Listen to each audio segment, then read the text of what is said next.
সুন্নার পথে সত্যের সন্ধানে রিমেল ওয়াজ মিডিয়া। কোনোদিন কি বাবাকে আই লাভ ইউ বলেছো তোমরা? কোনোদিন কি কেউ একবার বলেছো বাবা তোমাকে ভালোবাসি? কোনোদিন কি বাবাকে একটু জড়িয়ে ধরে দেখেছো? দেখো নাই? তোমরা জানো না বাবার ভালোবাসা কত মধুর। বাবা দূর থেকে শুধু ভালোবাসে, দূর থেকে কাঁদে, দূর থেকে হাসে, বাবা কাছে আসে না। বাবারা কোনোদিন ওই শপিং মলে গিয়ে নিজের জন্য কিছু কিনতে চায় না, বাবারা শুধু সন্তানকে কিনে দেয়। বাবাদের মাথায় কোটি কোটি টেনশন নিয়ে বাবারা ঘরে এসে তোমার মুখখানা একটু দেখলেই, তোমার চেহারা দেখলেই বাবার সব চিন্তা দূর হয়ে যায়। বাবা অফিসে কত কষ্ট করে, বাবা ব্যবসা প্রতিষ্ঠানে কত কষ্ট করে, এই বাবাদের দুঃখ কেউ বুঝে না।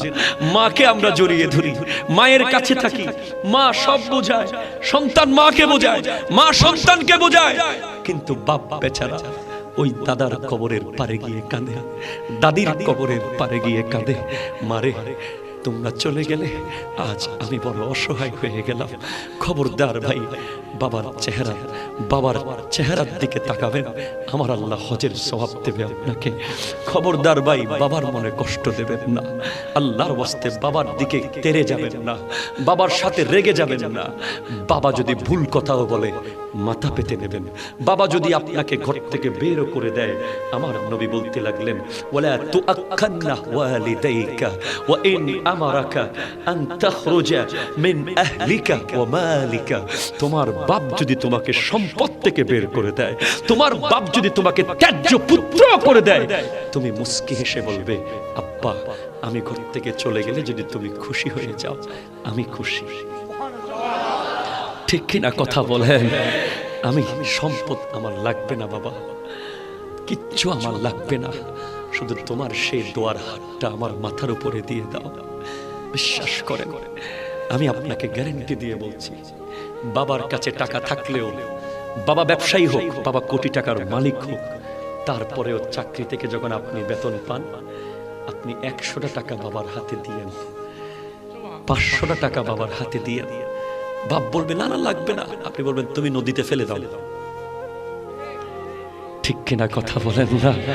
দেখবেন ওই বাপ সেদিন রাতে অন্ধকারের ভিতরে দু চোখের পানি ফেলে আল্লাহকে বলে, আল্লাহ আজকে আমি ছেলে হয়ে গেলাম, আমার ছেলে বাপ হয়ে গেল, আমার ছেলে আজ বাপ হয়ে আমাকে টাকা দিচ্ছে। মাঝে মধ্যে বাবার জন্য একটা পাঞ্জাবি নিয়ে আসবেন সুযোগ পেলে, মাঝে মধ্যে বাবার জন্য একটা শার্ট কিনে আনবেন। বাবাদেরকে দেওয়ার মতো কেউ থাকে না ভাই, আমরা সবাই শুধু মাকে ফোকাস করি। ওই বেচারা বাবা ঘরের মধ্যে কিছু হলে আমরা সবাই মায়ের সাইড নিয়ে ফেলি, বাবার সাইডে কেউ থাকে না।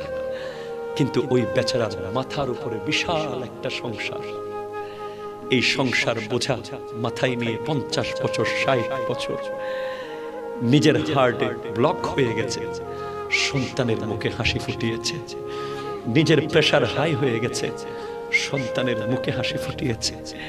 নিজের না খেয়ে সন্তানের জন্য রেখে দিয়েছে। আপনারা বাইরের থেকে খেয়ে আসলেও আমি বারবার বলেছি, বাবার সাথে আবার খেতে বসবে।